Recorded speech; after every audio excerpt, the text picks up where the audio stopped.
I was going to confess to Philip on the day of our coming-of-age ceremony. He lured me into his rival's bed. Later, as he wanted, I successfully shook his rival's heart, allowing him to finally get Bella, whom he had been longing for.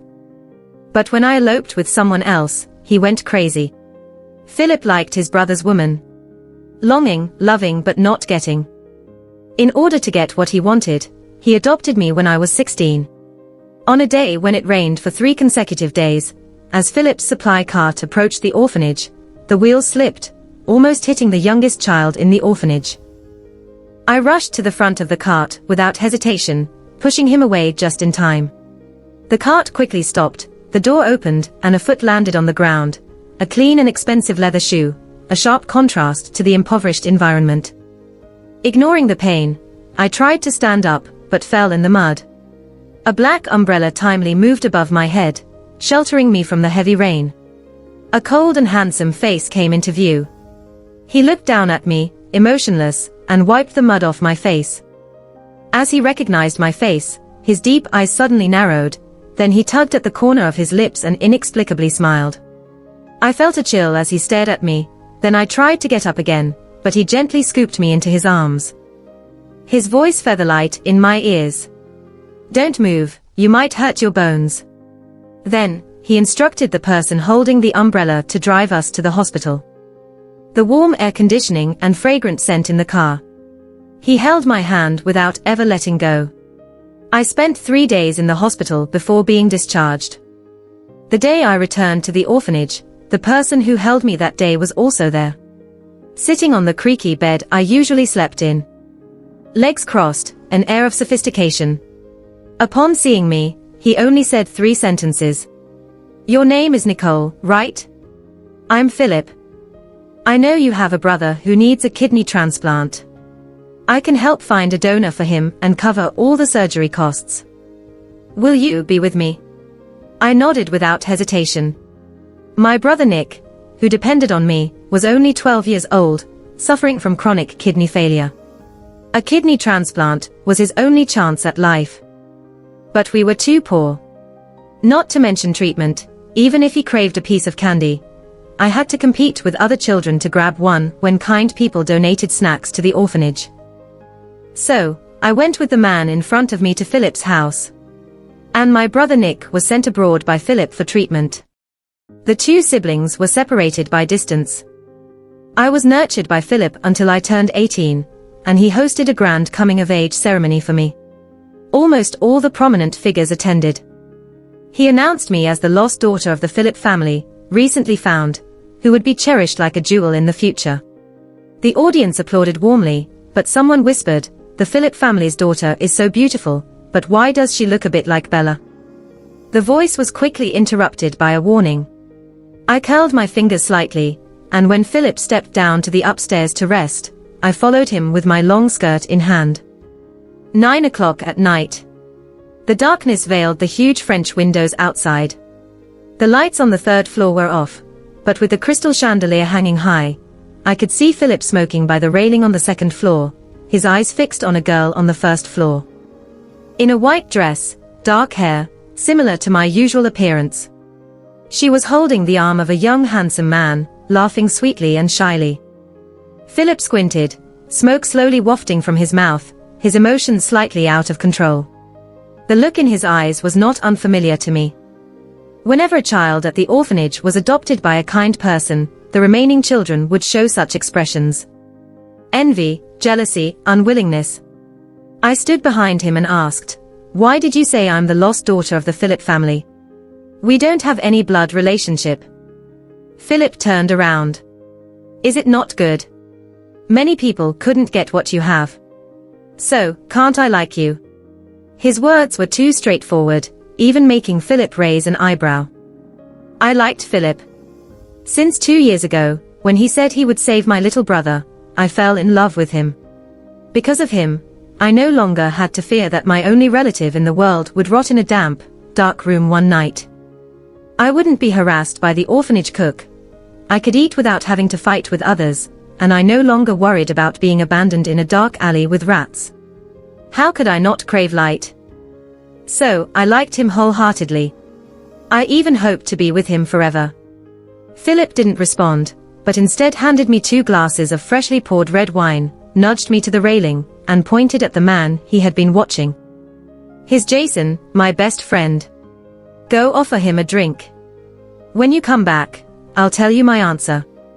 Taking a glance at Philip, then at the crimson liquid in hand, I went downstairs without much questioning. But as I was about to ask Philip for an answer after serving the drink, things in front of me started to blur, and soon, my vision turned completely black. When I woke up again, it was broad daylight, and I found myself lying in a strange room. My dress was in disarray. And on the other side of the bed sat Jason, who I had served the drink to earlier. The buttons of his shirt were all undone, and there was a lipstick mark on his collar. Facing the scene in front of him, he panicked, holding his head and muttered, "What's going on? How did this happen?" At that moment, a scream came from the door.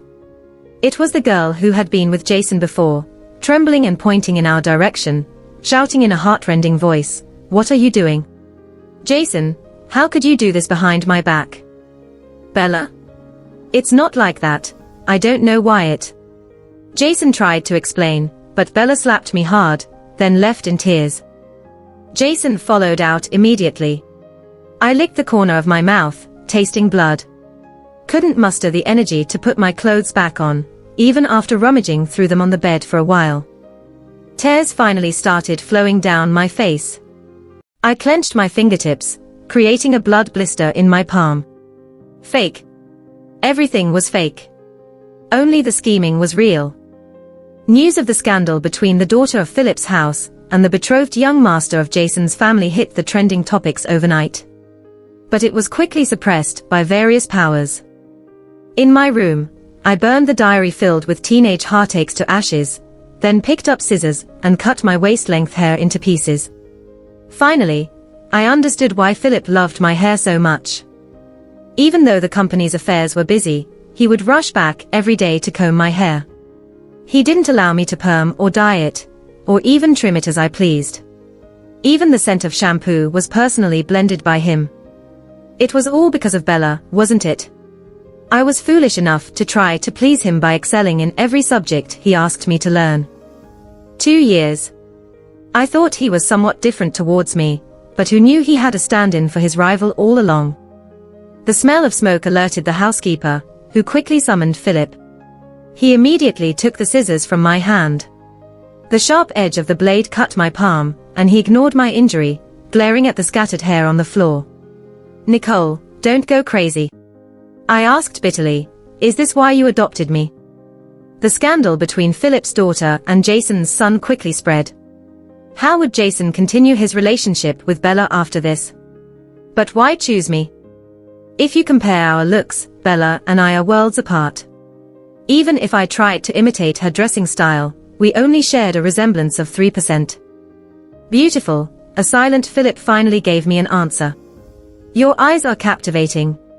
When I saw you at 16, I knew no man could escape from your gaze. Why didn't you tell me earlier?" Changes. They suddenly decided to get married in a week, and I was out of time. I was completely defeated. A love game of the wealthy. I was just a pawn chosen. The housekeeper came to report that Bella had replied online, willing to move forward with Jason, no matter what. The wedding would be postponed to 2 months later, but would still take place. Philip's face turned pale, smashing a vase against the wall, but it wasn't enough to vent his jealousy. He proceeded to smash everything in the room. I had no interest in watching his rage, so I turned to leave, but he stopped me at the door. Philip's voice hoarse, with a tone that brooked no questioning, "Nicole, in 2 months. I want them separated, or you'll never see Nick your whole life." I turned around in anger. It turns out that saving Nick was also part of his plan. Despite everything, Bella still didn't abandon him. Why did he think I could seduce Jason? "You can," Philip looked directly into my eyes. "I told you, no man can escape from your gaze. Nicole, you are a natural temptress." The next day, I agreed to become a tool for Philip's favoritism. Jason came to my house to apologize. Philip took out a whip, and had him kneel in the family's ancestral hall to be beaten. He explained that I had suffered a lot in the orphanage, and before Philip's family could pamper me, why should I endure this humiliation on my coming-of-age day? Jason, aware of his fault, endured 2 lashes. Just as Philip was about to land the 3rd, I rushed out and hugged Jason from behind. Philip's whip was laced with personal grievances, and it almost made me faint from the pain. Tears flowed directly, without the need for squeezing. Philip, stop, it was me who drugged Jason, it was me who unilaterally liked him. So if you have to punish someone, punish me. Before I could finish my sentence, I fainted. When I woke up again, I saw Jason standing by the bed. He asked, "What did you mean earlier? Did you drug me?"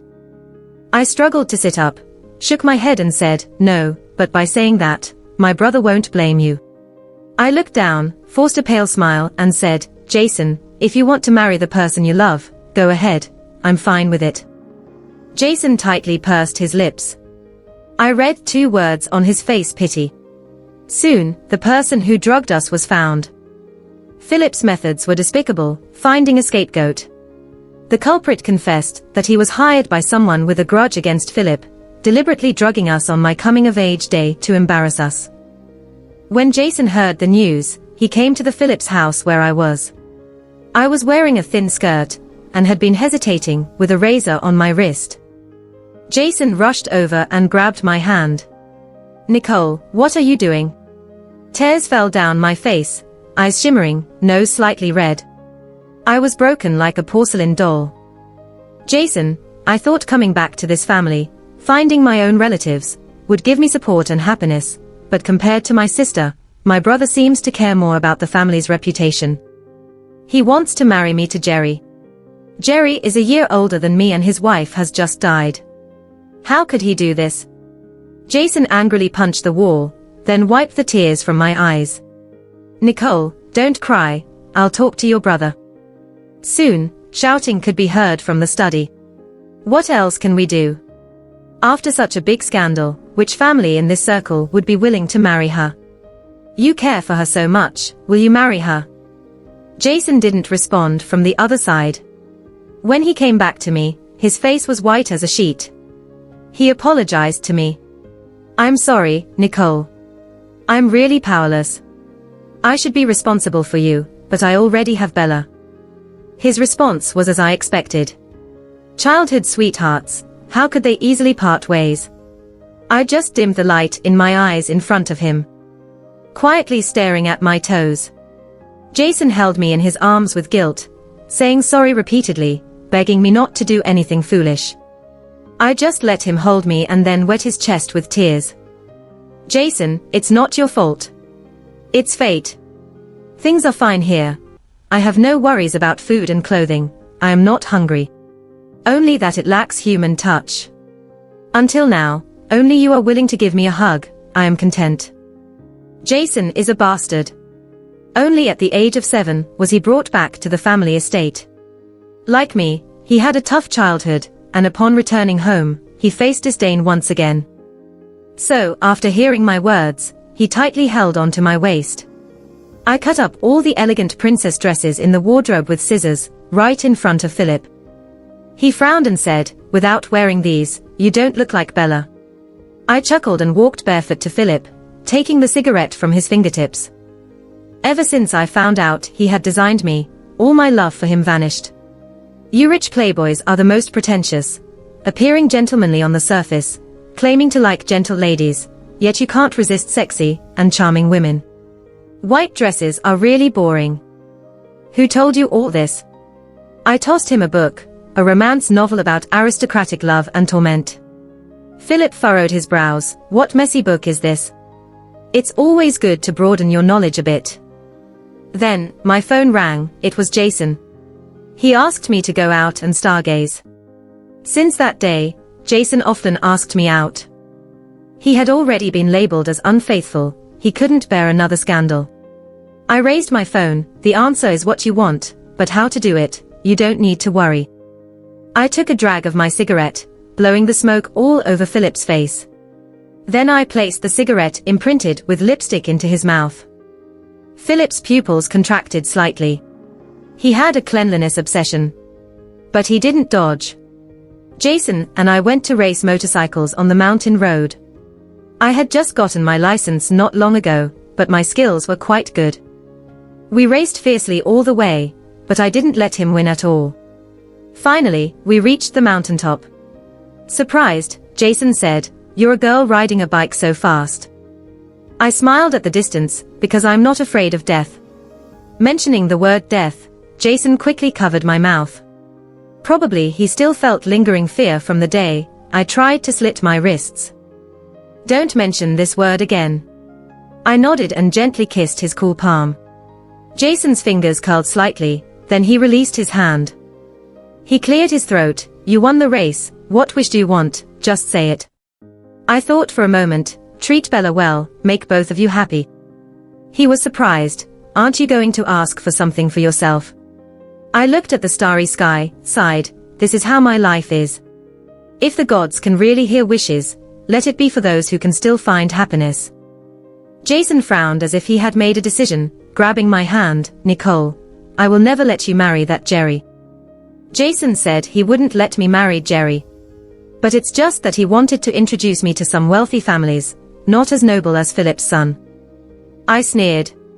And over with Bella, because Jason frequently hid his meetings with me from her and went to Philip to complain. Jason always said he was busy. Before he used to reply to my messages right away, but now, even before we got married, he started to brush me off. Marriage matters are so tedious. I have to do everything myself. With teary eyes, Bella leaned her head on Philip's shoulder. "You care more about me than he does," she said. Philip patted her back. "Jason's family is about to name the future heir, he must be very busy." "Bella, you have to understand. You are busy too," she pouted. "But no matter how busy you are, whenever I need you, you always make time." Philip's eyes softened. "Well, there's still time, why don't you consider marrying me?" Bella suddenly stood up from his embrace, looking serious. "Philip, don't say that kind of thing again in the future." Seeing Philip's disappointment, Bella hugged his arm, saying, "But even if I marry Jason, we'll still be the best friends. You will always be the most important person in my life." "Philip, am I the most important person in your life too?" Philip nodded. Bella happily grabbed his phone. "Let me see if I'm still your top contact." And indeed, she was.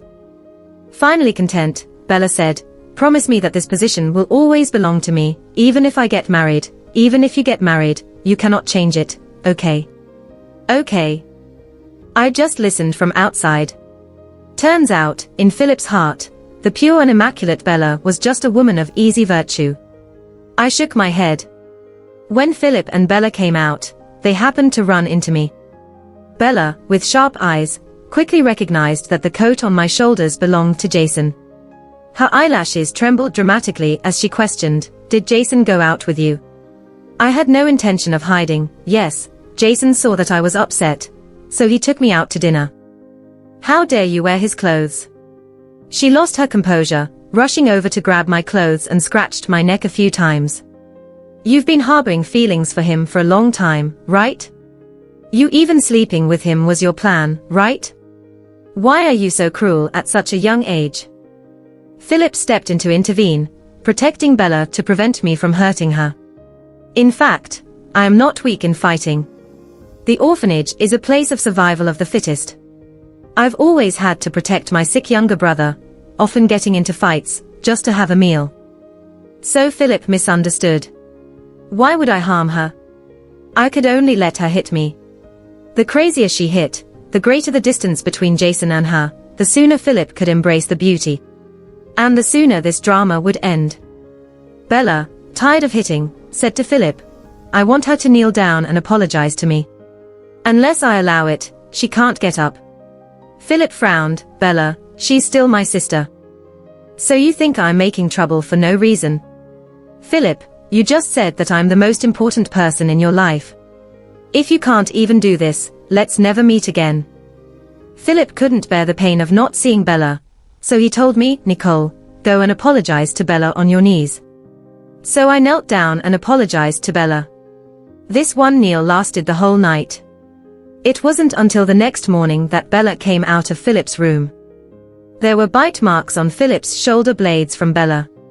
What exactly the two of them did remained unknown. But Philip seemed to be in a pretty good mood. For so many years, he had longed for Bella but couldn't have her. Ultimately, it was my intervention that brought him some solace. After sending Bella off, he remembered to help me. I was already numb all over, and he carried me into the room. "You did well, Nick will get the best medicine," he said. I didn't say anything. He instructed the butler to bring medicine. After putting me on the bed, he dabbed disinfectant and anti-inflammatory solution onto my neck with a cotton swab. "Bella got a little rough. Did she also break your mouth?" "Not the mouth," I said, pulling at the corner of my mouth, entangled with Jason by the wall. Philip's hand paused halfway, his voice lowering. "Jason kissed you." "How absurd. Did you think talking to him was enough to lure him in?" Philip's lips tensed. "What else did he do?" I pondered for a moment. Had a bit too much to drink, can't quite remember. He just pushed me down on the bed, roughly unbuttoning my clothes until he saw the bite mark on my collarbone and stopped. This bite mark was even deeper and fiercer than the one Bella left on him. "Jason. How dare he? You didn't resist." His words amused me. I raised my numb hand to button up. It seemed like when I chose to enter this game, I had lost all sense of shame. "Philip, are you really forgetful? Wasn't it you who arranged for Jason and me to get together the first time?" Philip was speechless, then quickly said, "But nothing happened between you two at the time. You even had real-time monitoring, that's quite extreme." I mocked him and then struggled to get up to go back to the room. Philip grabbed my arm, saying, "He's not allowed to touch you again." "Then, do you still want Bella?" Philip fell silent. "What are you pretending for?" I shook off his hand and went back to the room. I didn't expect Jason to come find me either.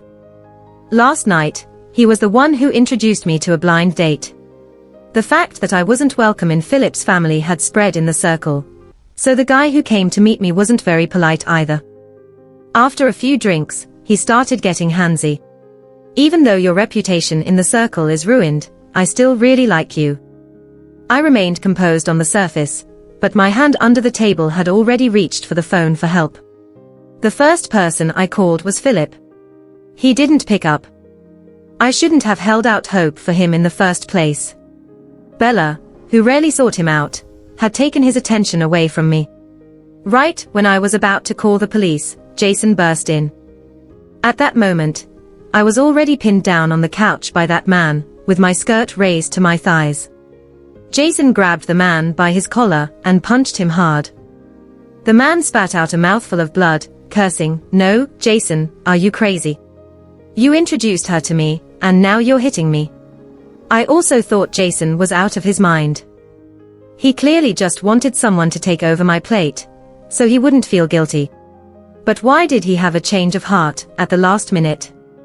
Jason took off his jacket and wrapped me in it, leading me out of the private room. Suddenly, he hugged me. "I'm sorry, Nicole. I was selfish. I was afraid you would disrupt my stable future, so I rushed to introduce you to someone. But when you actually went on a date, I panicked. Nicole, I don't want to push you towards anyone else again. I think I've grown fond of you. Do you like me?" "I don't like you. You men are the worst." Jason's promises alone weren't enough. If he could move on from his childhood sweetheart, how could he ever love me forever? Compared to Bella, I was just slightly prettier and more interesting. To completely separate them, there was still a difficult road ahead. Coincidentally, that same night, Bella punished me by making me kneel all night. Jason soon found out about it, and after comforting Bella on his end, he came to me. Seeing the scratch marks on my neck, he gently touched my head with concern. "Does it hurt, Nicole?" I shook my head, saying, "A little breeze and it won't hurt anymore." After hearing that, he smiled. Then he leaned over to my neck, blowing on it, and then kissed it. This scene happened to be seen by Philip, who came to bring me my medication. I saw his expression darken. After Jason left, Philip came in to treat me. He was not at all gentle, using the cotton swab to rub my neck as if trying to scrub off a layer of skin. It wasn't until I cried out in pain that he stopped. Playing the role of tempting Jason, you're diving in pretty fast, huh? I didn't know what was up with his strange attitude. So I smiled and said, isn't it all thanks to Big Brother's good guidance? This seemed to anger him. He threw the cotton ball in his hand and stormed out. After that, Jason would often secretly take me out to play.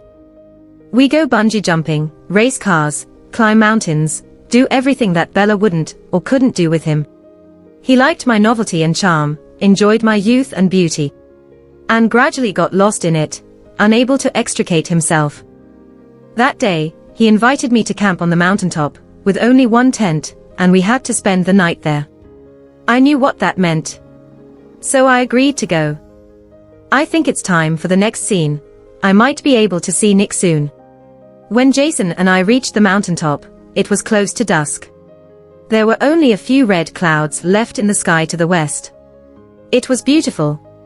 It had been a long time since I last saw such a view. Jason grilled meat and boiled milk tea for me using a small stove, letting me eat on my own while he set up the tent on the side. By the time the sky was completely dark, the tent was all set up. Jason, tired, sat across from me at the table, drinking water from the cup I had used before. Just then, his phone rang. It was Bella calling. Although Jason had confessed to me not long ago, he had been walking a tightrope. He couldn't bear to break up with his childhood sweetheart, Bella, but he didn't want to give up the excitement I brought him either. Men, they want both the red rose and the white rose. Of course, I wasn't going to force him to make a decision. I just quietly enjoyed my dessert. I really didn't care anyway. Fortunately, Jason quickly hung up the phone and turned off his phone. I took a picture of the night view from the mountaintop and posted it on social media. Soon, a message from Philip came. Where are you? The butler said you weren't at home. I replied, brother, I'm an adult now, why are you checking up on me? Philip hated it when I called him brother, because I only did so when I wanted to annoy him. Come home. Have you forgotten the 9 o'clock curfew I set for you? He demanded. I haven't forgotten, but I have an important mission today, I said, turning my back and speaking in a low voice, emphasizing each word, to bone with your rival. After saying that, Philip called immediately. I simply turned off my phone. The photos I posted didn't have any location information. Philip, you better find me properly. The view, no matter how beautiful, gets boring after a while. Jason suggested, it's getting cold, let's go back to the tent. I looked back at the lights suddenly turning on downhill, and a smile played on my lips. Sure. I and Jason entered the tent together. The space was cramped, a man and a woman alone, the ambiguous atmosphere heating up. Jason's hand touched my face, his throat rolled gently, and he asked, Nicole, can I have you? I nodded. Just as he was about to press me down and kiss me, the tent was forcefully lifted up. Over a dozen bodyguards surrounded us. Philip furiously kicked Jason aside, then picked me up like a chick. Through clenched teeth, he said, Nicole, go home. I deliberately gave Jason a tearful look. Jason's face turned dark. Of course, I never intended to sleep with Jason in the first place. Philip's clothes were covered in mud. The mountain was misty at night, and the leading car got stuck in a mud pit, causing a chain of rear-end collisions. He climbed up to find me. When going down the mountain, the rescue car hadn't arrived yet. He held my wrist and led the way down to the turning point below, causing me to sprain my ankle. I pouted, my foot hurts. Philip looked down, squatted, and rubbed ointment on my swollen ankle. The bodyguard next to him tried to be polite. Sir, it's dark and slippery, let me do it. Philip glared at him, get lost. He carried me for a while until the car arrived, and then we went back home in the car. When we got home, he roughly threw me onto the couch. Through gritted teeth, he said, Nicole, are you seducing Jason like this? How else do you want me to seduce? I challenged him, if I seduce you like this, would you fall for it? Philip was speechless. You are not allowed to see Jason again. Why? I asked. Just don't see him. But Bella and Jason's wedding was coming soon. If you don't act fast, you will miss your chance. Philip fell silent. He still couldn't let go. It's okay, although I didn't sleep with Jason, I left something nice for you on purpose. I took out my phone, opened the album, and then threw the phone into Philip's hands. When he looked at it, his face darkened completely. It was a series of photos of Jason and me hugging and kissing from all angles. I sent them to Bella, so my efforts tonight weren't in vain. I smiled sweetly at him. Philip, am I amazing? Philip seemed to be provoked. He rushed over, pinched my neck, and forcefully kissed me. It seemed not enough. He bit my lip with his teeth, causing blood to flow. At that moment, a scream came from the door. It was Bella, coming to hold me accountable. She covered her mouth, but her words slipped through her fingers. Philip, what are you, and your sister? Before she could finish, tears in her eyes, she ran out. Philip simply looked away, then he crouched down and applied ointment to my swollen ankles. Aren't you going after her? I asked him. He just replied with a nonchalant not worth it. Rumors began to spread about the unclear relationship between me and Philip. The forbidden love story within high society, between siblings, sounded mysterious and thrilling. So, Jason and Bella reconciled soon afterward. Both were scions of wealthy families, and their marriage was a tie between the two families that couldn't be easily severed. Their wedding was approaching as well. I even stumbled upon their wedding photos on Twitter. Both of them were smiling, but for some reason, they looked more miserable than tearful. Philip has kept me under house arrest, not allowing me to get involved in Jason and Bella's affairs. I asked him, what, don't you want Bella anymore? Philip remained silent. Just when I thought he wouldn't answer, he said, Nicole, on the day of the adulthood ceremony, you said you liked me and wanted an answer from me. Do you still want to know that answer now? I chuckled. Of course not. Who would love someone who would throw themselves into another man's bed? Philip lowered his eyelids and continued, the day I found out you and Jason spent the night on the mountaintop, I was almost crazy with jealousy. I thought, if Jason really dared to touch you, I would kill him. Nicole, I found myself jealous for you. It seemed unbelievable to him too. He had loved Bella for so many years, loved her to the core, it became a habit. But now, his heart was stirred by another. Tortured by her, driven to madness. I will make sure Nick gets the best treatment. Will you stay by my side in the future, loving me as before? Will you? He asked. I didn't agree. Would you just ignore Nick then? He fell silent. I knew it. That's Philip for you. Vile and shameless. I hate him. But I said, okay, I agree with you. The day of Jason and Bella's wedding arrived quickly. I lay by the window watching the birds flying outside. Suddenly, memories of my days with Nick at the orphanage flooded my mind. By then, he was in bad shape.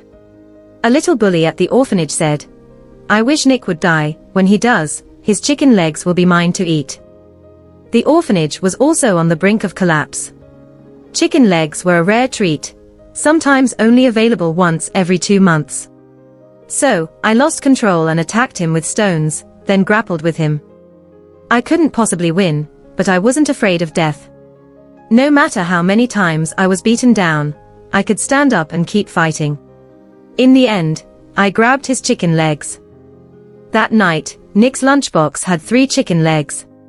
But Nick looked at me and cried, Sister, I don't want to eat chicken legs anymore. I miss Nick so much. I haven't seen him in a long time. Then, there was a knock on my window. To my surprise, it was Jason, who should have been getting married. Nicole, come with me. I was surprised. What are you doing here?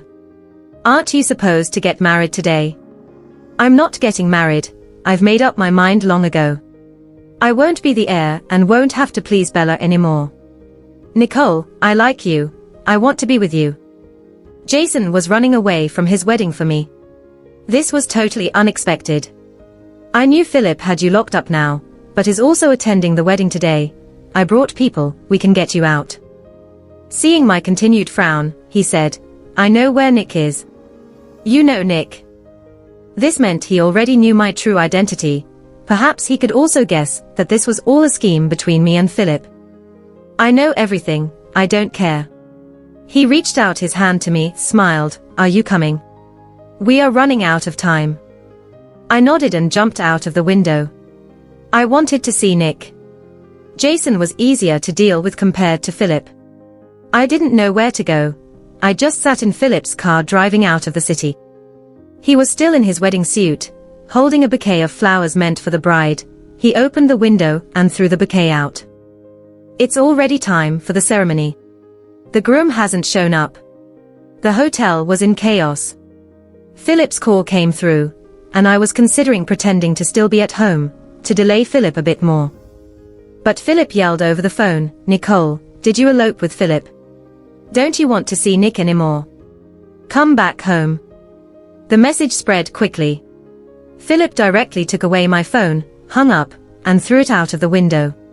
Nicole, don't think about anything, Philip's not worth relying on. He loves Bella so much. How much of his heart do you think is for you? When did you find out he liked Bella?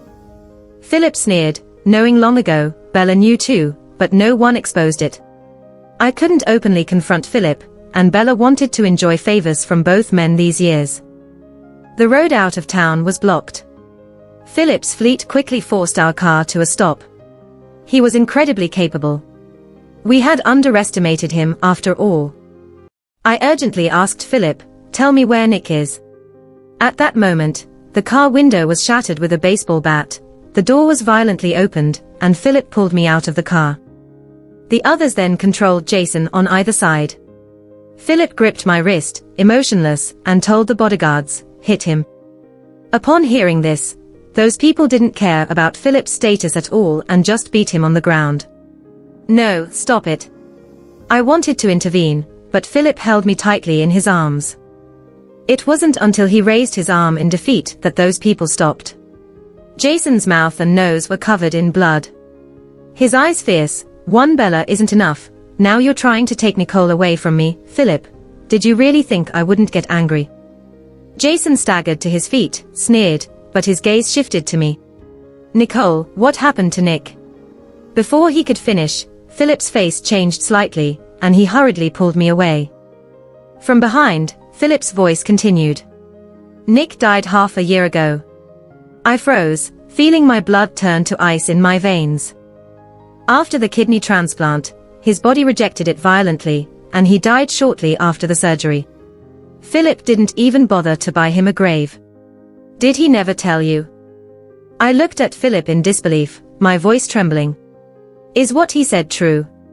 Philip avoided my gaze and tried to comfort me, saying, come on, let's go home first. Philip, answer me. Philip fell silent. I slapped him, tears streaming down uncontrollably. Are you even human? 6 months ago, what was I doing? I was taking all the courses Philip had arranged for me. I was being trained to be Bella. To be the tool he could manipulate, to help him break up his rivals and crushes. But where was my Nick? In a foreign land, enduring the torment of illness, without a single loved one by his side. He was so timid and afraid of pain. In his last moments, how desperate must he have been? Would he call me sister? Would he cry out in pain? Would he resent me? But I knew nothing. Philip kept me in the dark, with only his plans and his Bella in his eyes. I was the most irresponsible sister in the world. Thinking I could handle everything perfectly, but ended up ruining my own brother. At this moment, Bella rushed over in a wedding dress. Seeing the scene, she became insane with jealousy. Ha! Nicole, you deserve it. You stole what belonged to me, this is your retribution. Your brother deserved to die, and so do you. Philip rebuked, shut up. You dare to shout at me? Philip, you're shouting at me for someone else. Bella looked incredulous, ran over to hit Philip's chest, but he pushed her aside. The sound of a woman crying echoed in my ears, and I fainted. When I woke up, I was at Philip's house, and he held my hand, asking softly, "How are you feeling? Any discomfort?" I pulled my hand away, eyes filled with anger. "Philip, I want to see Nick." He sighed and replied, "That afternoon, I saw Nick's urn.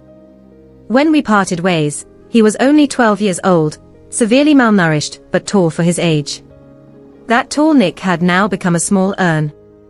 How did it come to this? I held the urn, my eyes empty, my tears dried up. I stopped eating and drinking all day. Without my brother, I didn't know what kept me going. Philip accompanied me, feeling guilty and pained, begging me not to torture myself. "Nicole, please don't do this. If you want to hit or scold me, go ahead, but please don't do this." "I'm afraid," he said. I looked at him blankly. "Then give Nick back to me, okay? Give him back, and I'll forgive you." He pursed his lips and stayed silent. After that, I started running away with Nick. We ran to the sea, to the cliff edge. But every time, Philip found us and brought us back. He kept me locked up at home, took away sharp objects, even had someone watch me when I bathed. I refused to eat, so he force-fed me. I couldn't sleep, so he put calming herbs in my drink. He was full of schemes towards me, but also so afraid of me dying. One night, I dreamt of Nick. He looked healthy, like when he was young. He said he had plenty of chicken legs and candy, more than he could finish, and he didn't need to fight, or steal with anyone anymore. Tears streaming down my face, I asked him, "Did the operation hurt? Were you scared at the end? Did you blame me for not seeing you one last time?" "No way." He grinned, showing his fangs. "Why would I be mad at you, sis? I love you the most. In the next life, I'll still be your little brother." Waking up, my pillow was soaked. I realized I needed to stop torturing myself and live well, longer than the bad guys. The next day, I took Nick out. Philip blocked our way. I just wanted to bury him. He'd been out for too long, and his soul wouldn't rest. Thinking I had a change of heart, Philip nodded happily. "Fine, you can bury him wherever you want. I'll buy him the most expensive burial plot, and make the arrangements." So, I took him to the temple. Being orphans, Nick and I grew up in the orphanage without any relatives, hometown, or a place to cling to. That's why I chose to take him to the temple. The temple was on top of a mountain, the highest place in the city. Wherever I went, if I looked south, I could see him there. When we reached the mountain, I prepared to take Nick in alone. But Philip wouldn't allow it. He was scared I'd do something foolish. "You want to come with me? Fine. If you crawl up these 999 steps leading to the temple, I'll agree," I said. With Nick's ashes in hand, I started climbing. Surprisingly, Philip knelt down behind me. Inside the temple, with incense lingering, and the sound of chanting, I suddenly felt an overwhelming peace. I knelt on a cushion and made a wish. "Nick, may you be a healthy and happy child in the next life." By the time we descended in the evening, Philip's legs were about to give out. He grabbed his pale lips and said, "They say those who climb these 999 steps can make a wish to the gods. I wish I could turn back time to the day we first met. If there were no schemes between us, you would have loved me, right? Do you always talk in your sleep like this during the day?" Jason and Bella's engagement is off for good. When he told me about it, he seemed remarkably relieved. He confessed that he had felt oppressed all these years in that home, because he was the mistress's child. The elders in the family, even his biological father, despised him. He had to suppress his personality, bow before his brother, pretend not to like the family's rich heiress, and befriend those eyeing his girlfriend to please everyone. The day we eloped was the happiest I'd ever been. I knew we would get caught, but I just wanted to see Philip and Bella's faces when they lost. He sincerely apologized. "I had selfish motives, but my feelings for you were true. Nicole, you are the only variable in my life." He asked if there was still a chance for me to like him, but I shook my head.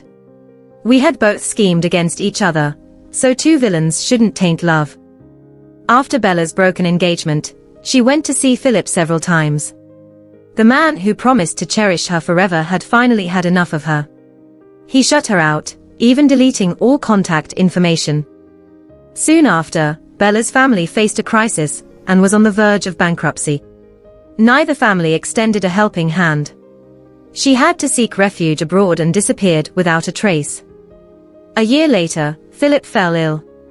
I was away at university, doing well academically and even on a full scholarship. I no longer relied on Philip's money. The glamorous life of the rich was not for me. The butler pleaded for me to visit Philip, but I declined. On New Year's Eve, my roommate told me a very handsome man was waiting downstairs. It turned out to be a senior from my department. He invited me skiing the next day, but I refused, saying I wanted to study. He insisted, so he shoved a box of chocolates into my hands and ran off. After he left, I saw Philip, whom I hadn't seen in a long time. He looked dashing in a wool coat, still handsome, but visibly thinner, lacking color in his face. "There are quite a few young guys here who like you, huh?" he remarked jealously, staring at my hands. "Why are you here? You didn't come to see me." "It's time for curfew. I'm leaving," I replied, not wanting to engage with him further. Philip staggered backward, nearly losing his balance. The butler rushed to support him, barely keeping him standing. He was evidently very ill. "Nicole, come back in some time," he called after me, his voice blending into the wind, tinged with a desolate tone. "I really miss you." I ignored him and a year passed, with spring blossoming as usual. A man claiming to be a lawyer found me. Philip had passed away not long ago, and in his final moments, he had drawn up a will, leaving all his possessions to me. As I looked at the papers in my hand, I murmured, "He's gone." The lawyer responded, but I couldn't catch his words clearly. Life is so fragile. Nick's ashes were enshrined in the temple on the mountain. Philip believed that when I went to pay respects to Nick, he would be there. My roommate nudged my shoulder, snapping me out of my thoughts. "What are you daydreaming about? Hurry, you're going to be late for class." By the time I came back to my senses, the lawyer had already left. I took one last look southward. The sun was warm, the sky clear. In this story, where everyone was wicked, there were no winners. I donated all the money to social welfare organizations to help the children in the orphanage. I wished for love and health to prevail across the world, even without family by our sides, made children have chicken legs and candy in their childhood.